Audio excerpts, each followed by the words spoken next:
Just finished up a couple prints for the Sumac build and wanted to go over the parts kits available from Parts Dispensed.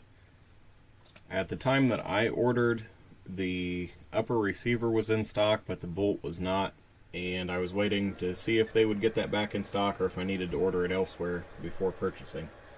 So I went ahead and bought just the parts kit. Now, as far as the parts go, everything was pretty decent, pretty complete.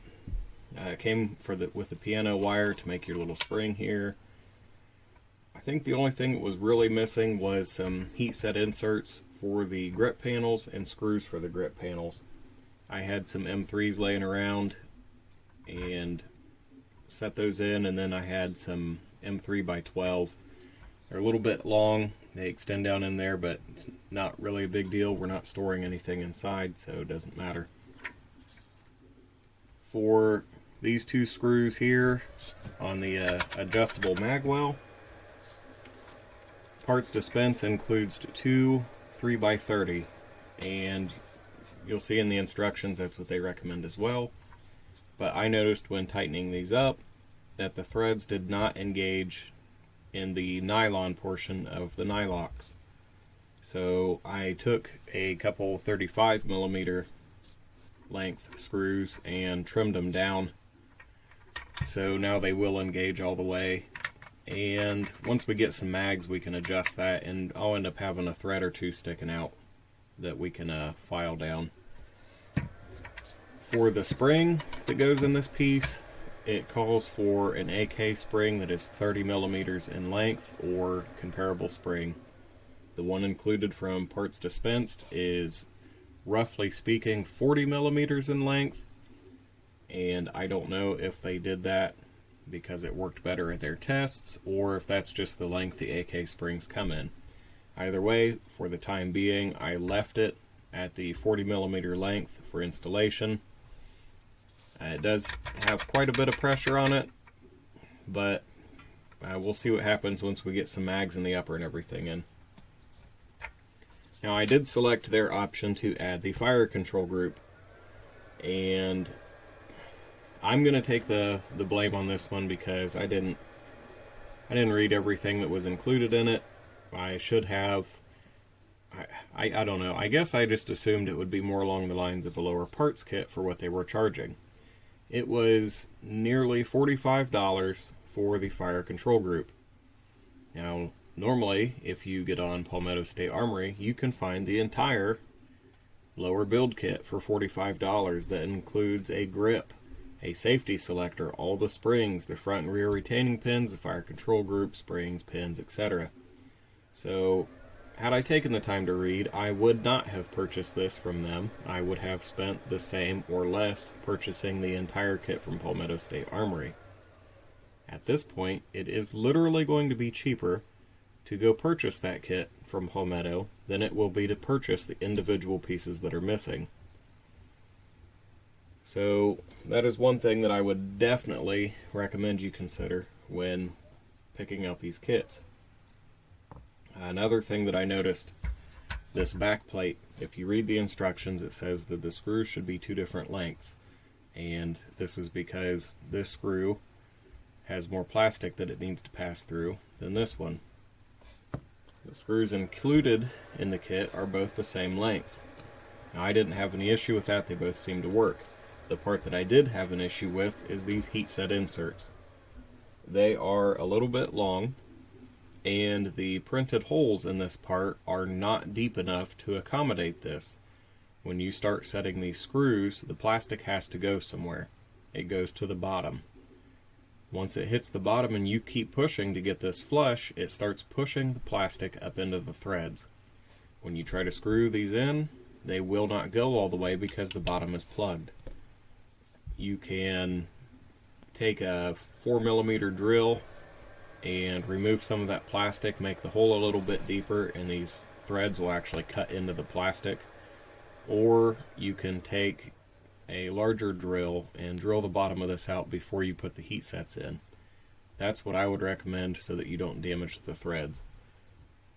Since I already had these set and then drilled, I didn't have much choice. It was either pull them out and risk messing up the holes or just file off what was sticking out. So I filed them down. Wasn't too big of a deal.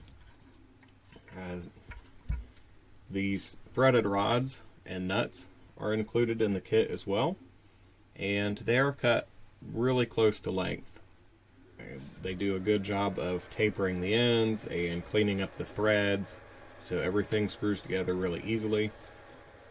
The problem that I had, the instructions tell you to put the acorn nuts on first and then slide everything through and turn your acorn nuts to tighten the nylocks.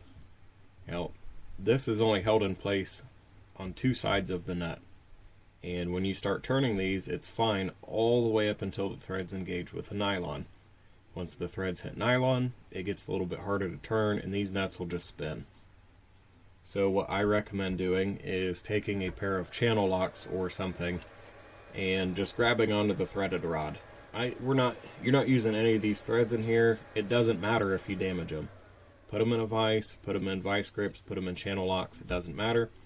Screw your nylocks on until they're about flush or maybe one thread past. For me, I had to go about a thread and a half in order for the acorn nuts to seat properly. With threaded rods sticking out of the back, this rear cap was not able to fit on flush, so I had to take my file and file these down. Do not use a grinder or cutoff wheel on this end to smooth these out. They will get hot, you will melt the nylon out of them, and they will not be a nylock anymore. Just use a file or mark them with paint marker and take them back apart and then do it that way.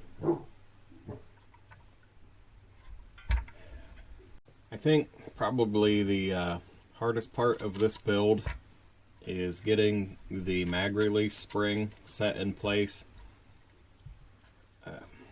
The instructions are to wrap the music wire around a 3mm pin. This kit uses three 3mm pins. I suggest taking a cordless drill, and you can put your 3mm pin into the chuck and tighten it down. That gives you a way to hold the pin and have your other two hands free to wrap the music wire. I took two pair of pliers and just twisted it around the pin, and it worked out pretty well. Now if you look in the pictures and the README files, it shows the pins cut down, but there is extra room to leave them a little bit longer. I tried to cut mine down so that the spring would match up with the top of the mag release. I was afraid it would interfere with the magazine, get caught on something. I got it pretty close, but I cut it a little bit short, but it seems to work alright. We'll find out when we get an actual mag in there. Otherwise, I think everything printed pretty well. I really didn't have too many problems. These holes were a little bit tight, but while you have your 3mm pin chucked up in the drill, you can spin it and run it in these holes instead of using a drill bit. As this pin spins, it'll get warm, and it just kind of pushes the material through instead of actually cutting it. By using the pin, it helps prevent losing too much material. You don't want the pin to fall out. You want it to be snug, but it needs to go in without having to beat on it so you don't risk cracking the plastic or breaking anything. There are pictures on the README files of which orientation to print everything in, and for once I did follow their suggestions, and everything came out really well. It fits together really nicely. There are a little bit of small gaps here and there. In between this rear magwell and the lower receiver, there's a little bit of a gap. It's not very much, but it's there. Same up on the top. This side has a little bit of a gap, and that could have been my printer because it's only on the one side, but I don't think my printer would have left a perfectly even gap all the way around this area.